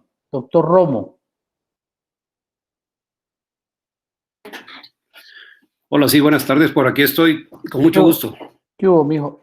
El doctor Mesa nos pregunta cuál es la experiencia y cuáles serían las indicaciones de la utilización de Endovax o de estén a nivel del esófago en casos de perforación, especialmente pues en este caso de paciente crítico, paciente en shock séptico, que el abordaje quirúrgico puede lucir de pronto mucho para el momento en el que se encuentra el paciente. Entonces quisiéramos saber cuál es tu experiencia endoscópica sobre el caso. Sí, buenas tardes para todos. Quería referirme al tema porque evidentemente desde hace ya más de 12 años se viene manejando la endoterapia para este tipo de complicaciones, para complementar un poco lo que decía el doctor Samarriego. En esas lesiones esofágicas de hasta 6 centímetros hay posibilidades de utilizar las prótesis autoexpandibles. Las prótesis autoexpandibles se dejan por un espacio de 6 a 8 semanas in situ hasta que se resuelve el problema infeccioso y le tenga posibilidades de sanar la lesión que tiene el esófago. Esto obviamente acompañado de un drenaje, ya sea percutáneo o ya sea transpleural, si es que hay colecciones mediastínicas o intrapleurales. Si la lesión es reciente, si la lesión, estamos hablando que no hay compromiso todavía de infección, con la sola colocación de la prótesis autoexpandible es suficiente. Pero si ya tenemos colecciones a ese nivel, desde el 1912 se está haciendo varios estudios ya con muchas experiencias en Alemania, sobre todo del uso de Endovac a nivel de estas lesiones. Así haya colecciones, uno mediante endoscopia es capaz de meterse a ese sitio, drenar, hacer un lavado, como se hacía antes en páncreas también, que acá en nuestro medio, en Latinoamérica, lo primero que comenzó es el drenaje endoscópico de las colecciones peripancreáticas. Ya lo están haciendo también a nivel mediastinal en lesiones de esófago. Entonces uno es capaz de meterse ahí, drenar la colección y desafortunadamente no vienen todavía kits para el drenaje endoscópico, pero son fácilmente realizables. Se puede realizar con sondas de Levin, y con espuma de Endovac, y se inserta en la cavidad y se deja a una presión negativa de entre 8 a 10 milímetros de mercurio. Igualmente hay que cambiarlo cada 24, 36 horas para que lograr, en primer lugar, limpiar la cavidad. Al hacerle una presión negativa estamos limpiando la cavidad y en segundo lugar estamos haciendo que ese tejido granule y cada vez se vaya reduciendo la cavidad que está hecha ahí. Tenemos una experiencia con un paciente, con el doctor Mesa. Él le hizo una gastrectomía total y después hizo un bloqueo abdominal y una dehiscencia de sutura a nivel de esófago yeyunal con una colección grande intraperitoneal. A él se le hizo 5 recambios de estos BAC y el paciente evolucionó satisfactoriamente. Entonces tenemos la opción inicialmente de la prótesis autoexpandible cuando no hay colecciones, y cuando hay colecciones a nivel de esofágico también podemos hacer la instalación de estos endovac y con buenos resultados. Por otro lado, quería referirme también a las colecciones peripancreáticas abscedadas. Las colecciones peripancreáticas pueden ser no abscedadas o colecciones líquidas no infectadas y las colecciones abscedadas. También con el advenimiento de la ecoendoscopia es muy fácil localizar estas colecciones y hacer un drenaje transgástrico o transduodenal y la colocación de prótesis autoexpandibles también. Existen unas prótesis que se llaman hot axius, que son como un yoyo que tiene una pared hacia el quiste o hacia la colección y otra pared que se abre hacia el estómago. Uno tiene la posibilidad de dilatar el centro de esto y meterse con el endoscopio hacia la cavidad y hacer drenajes y lavados de esta cavidad. Obviamente este paciente pues le va a ir mucho mejor que si hacemos la parotomía a repetición y estamos llevándolo a quirófano con todos los inconvenientes y el problema que traen los anestésicos y el traslado del paciente. Por otra parte, hablando de la parte de las colecciones, de las colangitis severas y de los piocolecistos, también tenemos la posibilidad con el advenimiento de la ecoendoscopia hacer derivaciones o hacer drenajes, ya sea transpapilares mediante el CEPRE, que lo tenemos conocido, pues cuando no se puede hacer un abordaje transpapilar, se puede hacer un abordaje transduodenal hacia el colédoco o transduodenal hacia la vesícula o transgástrico hacia colédoco o hacia vesícula. Entonces, estas intervenciones que se hacen a nivel de endoterapia son fácilmente realizables. En la ciudad ya tenemos ecoendoscopio, el doctor en el San José, ¿qué fue el nombre? El doctor Celis hace la ecoendoscopia y con él es fácilmente realizable este tipo de procedimientos. La experiencia que nosotros tenemos con la prótesis autoexpandible y el Exovac, el Endovac, pues es buena realmente. Hemos manejado varias lesiones esofágicas con prótesis autoexpandibles. Hemos tenido 3 pacientes ya con Endovac y nos ha ido muy bien con los 3 pacientes. Entonces, para recalcar pues que el manejo multidisciplinario de estos pacientes es lo ideal, ¿no? Entonces, y entre menos procedimientos cruentos, procedimientos grandes que se les haga, mucho mejor.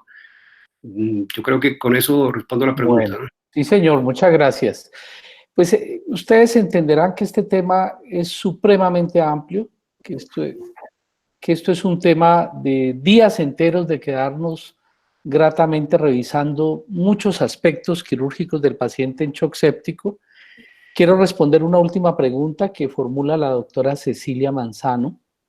Ella nos pregunta sobre en el choque séptico cuándo requiere transfusión y el mejor momento para realizarlo. Algunos refieren que mantener 7 o 9 gramos por decilitro de hemoglobina. ¿Yo qué le puedo decir, doctora Cecilia? Las guías son muy claras en el contexto del paciente séptico. Aquel paciente con choque, con menor de 10 de hemoglobina, al cual se le sospeche un estado hipodinámico y que la saturación venosa sea menor de 70, antes de colocar inotropía se debe mejorar el transporte de oxígeno con la colocación o la transfusión de hemocomponentes de glóbulos rojos, tratando de llevarlo a un número que no es mágico, pero que se ha estandarizado más o menos alrededor de 10. Esa sería la indicación. Nosotros tenemos una mala costumbre de transferir datos o hallazgos de unos estudios de una patología a otra patología. Y así es como vemos el ácido tranexámico que se ha utilizado en el choque hemorrágico, diferido a muchísimos escenarios. La utilización de la transfusión de hemoglobina con saturaciones venosas menores en escenarios de otro tipo de choques, a los cuales todavía no hay estudios, no hay metaanálisis que nos puedan dar un nivel de evidencia suficiente. Son las 4:40. Todavía hay 34 personas en el chat. Después de haber llegado a un pico de casi 70 personas en línea, quiero agradecerle inmensamente a la colaboración que hemos tenido de los infectólogos, de los especialistas de otras ciudades, incluso del mismo doctor Marcus, que lamentablemente no pudimos encontrar sus opiniones sobre. Él es un experto en el manejo de eco en el paciente en shock séptico, es un intensivista que se ha dedicado a la ecografía. Y bueno, a nuestros docentes, a nuestros residentes, si hay alguno que quiera hacer alguna pregunta puntual, está abierto el panel. Si no, de otra manera, yo me despido y les diría que mil gracias. Doctor Federico, quisiera hacerle una pregunta al doctor Román. Sí, señor. Ya vemos todas las diferentes formas mínimamente invasivas de manejar un paciente. ¿Cuándo hacemos una esofageectomía? ¿En qué momento?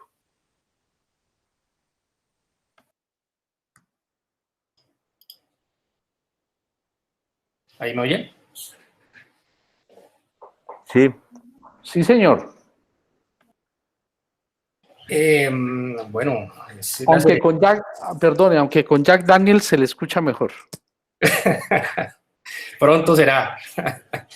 Esa es la cerecita que le faltaba el postre, la pregunta del doctor Herrera. Como bien lo decía William, Romo, cada vez tratamos de ser lo menos agresivos posibles, según la condición del paciente. Y eso lo ha ido ganando, pues, a medida que estas alternativas de manejo y sus resultados que se van dando, pues, obviamente estos van ganando espacio en la dinámica de tratamiento de estos pacientes. Pero siempre esas medidas están, como la esofagectomía, están guardadas o reservadas, en especial, por ejemplo, pacientes que tengan una obstrucción distal, por ejemplo, un paciente con una acalasia, con un trastorno del esfínter esofágico inferior, va a requerir, y que tenga pues un megaesófago, son pacientes en los cuales habrá que recurrir en la esofagectomía para poder controlar el problema en este paciente. Lo contrario, no va a ser posible por simplemente una esofagostomía a nivel cervical o yeyonostomías para no perforar el estómago con gastrostomías para un futuro ascenso gástrico. Pero tal vez esa sería la indicación más clara para una esofagectomía en un paciente en estas condiciones. Los otros son pacientes con unas necrosis importantes a nivel de esófago, básicamente por gérmenes como los hongos. Por fortuna es muy poco frecuente, pero en la medida que se tienen pacientes inmunosuprimidos, específicamente pacientes con VIH, es otra de las alternativas, tener en mente la esofagectomía como medio para controlar el proceso infeccioso. Ya el abordaje es a elección del cirujano tratante, ya sea por abordajes transhiatales o abordajes combinados en tórax y abdomen. No sé si eso les aclara la duda. Cuando enfrentábamos estos pacientes con mediastinitis, se decía hace unos años que cada hora el 10% tenía de mortalidad un paciente con una mediastinitis olvidada. Así es. Recuerdo mucho en cancerología que era una urgencia, ¿cierto? Cada vez que encontrábamos una mediastinitis, ¿cierto? Y un esófago perforado. Entonces la conducta era de esta manera, lógicamente, todo lo que tenemos ahora.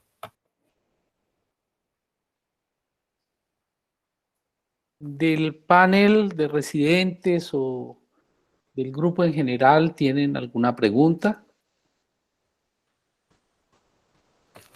No tengo una pregunta, sino un agradecimiento y una gratitud de volver a ver a tan buenos amigos y colegas. Hasta pronto. Doctor Federico, no sé Sí, señor. exactamente la pregunta hacia el doctor Tovar, pero creo que me imaginé o va hacia la infección de los injertos vasculares. Sí, sobre las complicaciones embólicas que pueden suceder alrededor de un injerto. Lógicamente eso se vuelve un drama, no solamente por costo-beneficio, sino por el riesgo tan elevado de mortalidad que desencadena la infección de una gran prótesis de los que coloca hoy en día endovascular.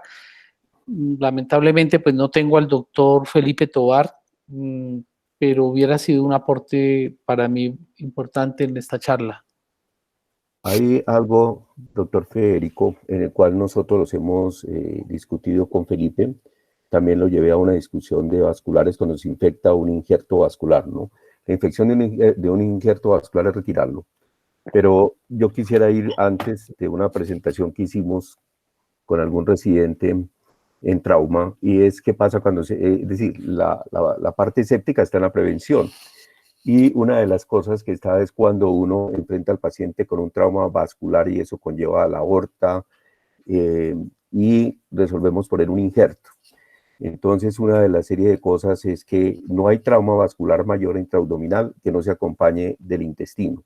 Por lo tanto, esos pacientes se deben de hacer el manejo que ya dijimos, conchones, y posteriormente, una vez tengamos a las 48 horas una respuesta a manejar ese paciente desde el punto de vista del control del daño, el paciente es candidato a hacer un manejo extraanatómico, preferentemente ya con injertos especialmente en plata.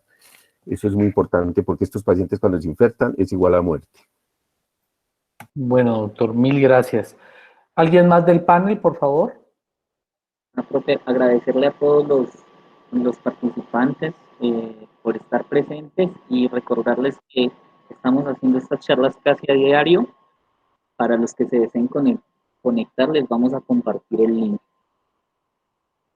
Bueno, Janier, mil gracias a todos. Bendiciones, lavado de manos, tapabocas. Gracias por su atención. Hasta luego, gracias.